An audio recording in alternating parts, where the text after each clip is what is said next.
छत्तीसगढ़ अंचल में देश की आजादी के लिए अपने प्राण न्यौछावर करने वाले शहीद वीर नारायण सिंह का नाम प्रमुखता से आता है।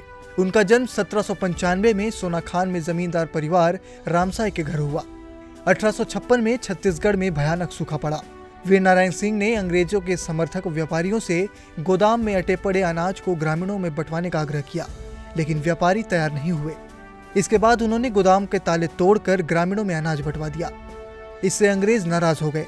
24 अक्टूबर 1856 को संबलपुर से गिरफ्तार कर उन्हें रायपुर सेंट्रल जेल में बंद कर दिया गया।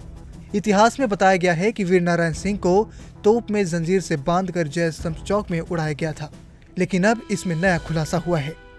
छत्तीसगढ़ के प्रथम शहीद वीर नारायण सिंह को लेकर इतिहास में गलत जानकारी दी गई है। इसे लेकर ईटीवी भारत खुलासा करने जा रहा है कि वीर नारायण सिंह को लेकर जिस तरह से भारतीय डाक विभाग की ओर से जो टिकट जारी किया गया है, उसमें वीर नारायण सिंह जी को तोप से बांधकर उड़ाने की बात कही गई है, जबकि इतिहासकारों का कहना है कि वीर नारायण सिंह को जय स्तंभ चौक पर तोप में बांधकर नहीं सजा दी गई थी, बल्कि उन्हें इस सेंट्रल जेल में फांसी दी गई थी ताकि क्रांतिकारियों में दहशत का माहौल हो।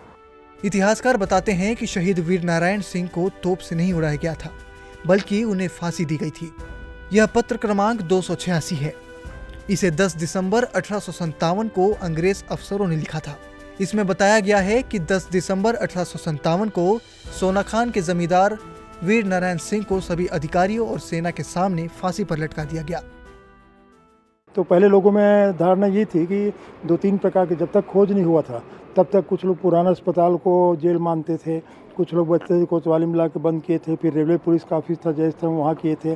पर ये जो पत्र हमको मिले हैं तो राष्ट्रीय अभिलेखागार नई दिल्ली में भी सुरक्षित है, तो उससे स्पष्ट हो गया है कि जेल के समक्ष सैनिकों और नागरिकों भी फांसी दी गई थी ताकि भविष्य में कोई व्यक्ति इस प्रकार का काम अंग्रेजों के खिलाफ न कर सके।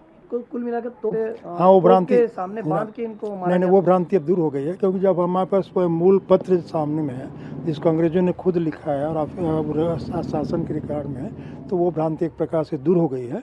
और इस हिसाब से हम कह सकते हैं कि 1857 की क्रांति में छत्तीसगढ़ में प्रथम शहीद के रूप में सोनाखान के जमींदार क्रांतिवीर नारायण सिंह को हम जानते हैं, सम्मान करते हैं।